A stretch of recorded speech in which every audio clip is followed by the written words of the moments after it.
Hi అండి. Cut bajji కోసము మసాలా పొడి రెడీ చేసుకుందామండి. ధనియాలు వేపేసుకుందాము. ఒక చిన్న గిన్నెలో బాండిలేసి ధనియాలు, జీలకర్ర, ఎండుమిర్చి, కొంచెం పిరికడన్ని పుట్నాలు వేసుకుందామండి. బాగా వేపేసుకుందామండి. ఎగిపోయాయండి. ఇప్పుడు మిక్సీ జార్లోకి తీసుకొని కొంచెం సాల్ట్ వేసి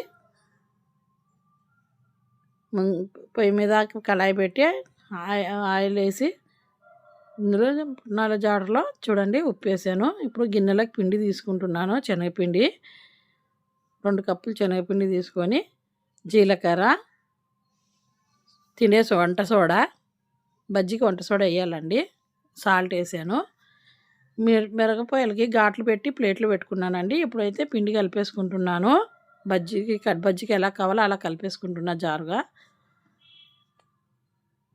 బజ్జీలు ఎక్కువ ఎగనివ్వకుండా తీసేయండి. ఎక్కువ ఎగకూడదు, పచ్చిగా ఉన్నప్పుడు తీసేసుకోవాలి. కొద్దిగా ఎగనిచ్చి కట్ బజ్జీ మళ్ళీ డ్రై చేస్తాం కదా, కట్ చేసుకొని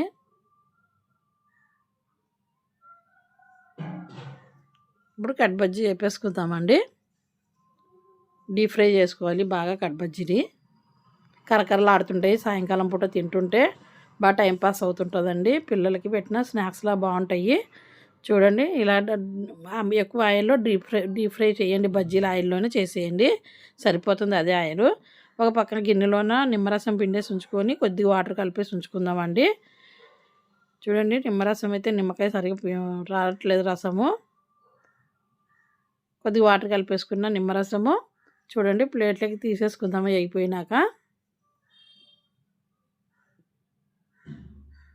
బజ్జీ తినాలంటే మనకు ఎప్పుడు కావాలంటే అప్పుడు చేసుకొని కట్ బజ్జీ చేసుకొని ఇంట్లోనే తినేయొచ్చండి, బయట నుంచి తెచ్చుకోకర్లేదు. చూడండి, ఇప్పుడు మసాలా పొడి తయారు చేస్తున్నా కట్ బజ్జీ మీద జల్లడానికి. అది లాస్ట్లో చివరిలో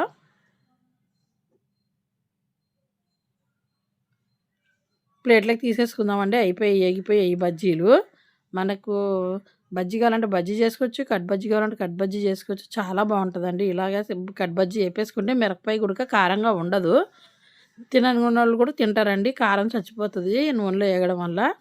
ఇప్పుడు పల్లీలు కళాయిలో వేసి వేపుతున్నాము కదండి, ఆ పల్లీలు దీని మీద వేసేసుకుందాము. కట్ బజ్జీ మీద ఉల్లిపాయలు చల్లుకొని చూడండి చిన్న ప్లేట్లోకి తీస్తున్నాను. నిమ్మరసం పోసేసి పొడి చల్లుకుందామండి. ఇందాక మనం చేసుకున్న పొడి ఉంది కదా, ధనియాలు, జీలకర్ర, పుట్నాల పొడి. ఈ బజ్జీ మీకు నచ్చితే లైక్ కొట్టండి, షేర్ చేయండి, సబ్స్క్రైబ్ చేసుకోండి.